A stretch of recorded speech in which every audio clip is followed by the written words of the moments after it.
Universe बहुत बड़ा है। अरबों खरबों स्टार्स हमारी गैलेक्सी में हैं और ऐसी अरबों गैलेक्सीज हमारे गैलेक्सी के बाहर भी हैं। क्या ये मुमकिन है? हम सोचते हैं कि इस यूनिवर्स में हम अकेले हैं।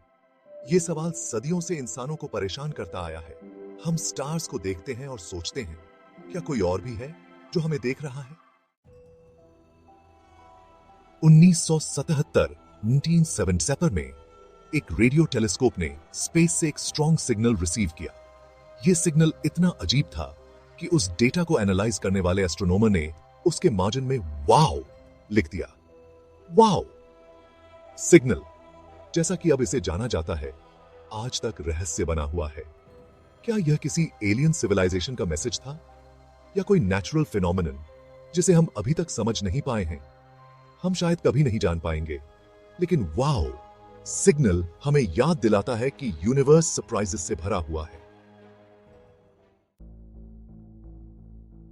इतनी कोशिशों के बावजूद हमें अभी तक एक्स्ट्रा टेरेस्ट्रियल लाइफ का कोई पक्का सबूत नहीं मिला है। यह विरोधाभास, एक तरफ यूनिवर्स का विशाल आकार और दूसरी तरफ किसी भी एलियन कांटेक्ट की कमी, फर्मी पैराडॉक्स कहलाता है। अगर इंटेलिजेंट लाइफ यूनिवर्स में आम है तो हम अभी तक उनसे क्यों नहीं मिले? इसकी कई संभावित व्याख्याएं हैं, या शायद एडवांस्ड सिविलाइजेशंस स्टार्स तक पहुंचने से पहले ही खुद को नष्ट कर लेते हैं। यह हमें याद दिलाता है कि यूनिवर्स को हमारे हिसाब से चलने की जरूरत नहीं है। अगर ऐसा है तो हम पर कॉस्मोस में एकमात्र जात जीवन की रक्षा और पालन पोषण करने की बहुत बड़ी जिम्मेदारी है। सेक्शन 4, पानी की दुनिया। भले ही हमें अभी तक एलियंस नहीं मिले हैं, लेकिन हमने ऐसी जगहें जरूर खोज निकाली हैं जहां उनकी मौजूदगी हो सकती है। हमारे अपने सोलर सिस्टम में कई मून्स उम्मीद जगाते हैं। यूरोपा जुपिटर का एक मून जिसके नीचे लिक्विड वाटर का एक ओशन है। एनसेलेडस सैटर्न का एक मून जो वाटर वेपर के गाइजर स्पेस में उगलता है। और मार्स हमारा लाल रंग का पड़ोसी जहां प्राचीन नदियों और झीलों के निशान मिले हैं। जहां पानी है वहां जीवन हो सकता है। ये watery worlds extra terrestrial life की तलाश में हमारे प्राइम टारगेट्स हैं। फ्यूचर मिशंस इनके हिडन ओशंस को एक्सप्लोर करेंगे।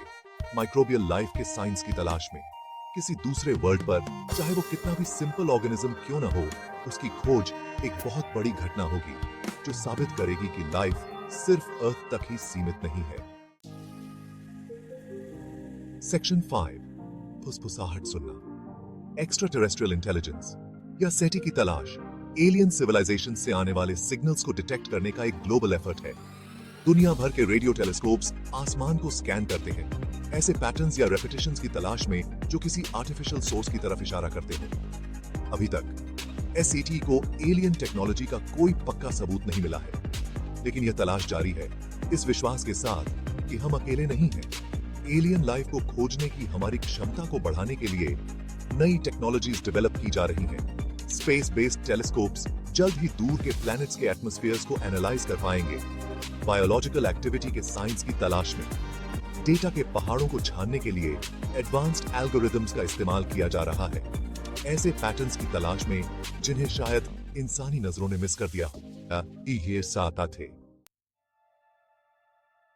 सेक्शन 6, आसमान में रहस्य। इतिहास गवाह है कि अनआइडेंटिफाइड फ्लाइंग ऑब्जेक्ट्स या यूएफओज के देखे जाने की अनगिनत खबरें आती रही हैं। हालांकि ज्यादातर को नेचुरल फिनोमेना या ह्यूमन मेड ऑब्जेक्ट्स के तौर पर समझाया जा सकता है, लेकिन कुछ अब भी अस्पष्ट हैं। ये अनएक्सप्लेन्ड साइटिंग्स हमारी कल्पनाओं को उड़ान देते हैं और एलियन विजिटेशन की संभावना को जीवित रखते हैं। हालांकि इन दावों को थोड़े संदेह के साथ देखना जरूरी है। असाधारण दावों के लिए असाधारण सबूतों की आवश्यकता होती है। हालांकि यूएफओ साइटिंग्स दिलचस्प हैं, लेकिन ये एक्स्ट्रा टेरेस्ट्रियल इंटेलिजेंस के वैज्ञानिक प्रमाण नहीं हैं। एक्स्ट्रा टेरेस्ट्रियल इंटेलिजेंस की पुष्टि करने के लिए हमें ठोस सबूतों की जरूरत है, जैसे कि फिजिकल आर्टिफैक्ट्स या वेरिफाइबल सिग्नल्स। तब तक ये सवाल बना रहेगा, क्या हम इस विशाल यूनिवर्स में अकेले हैं? आप क्या सोचते हैं?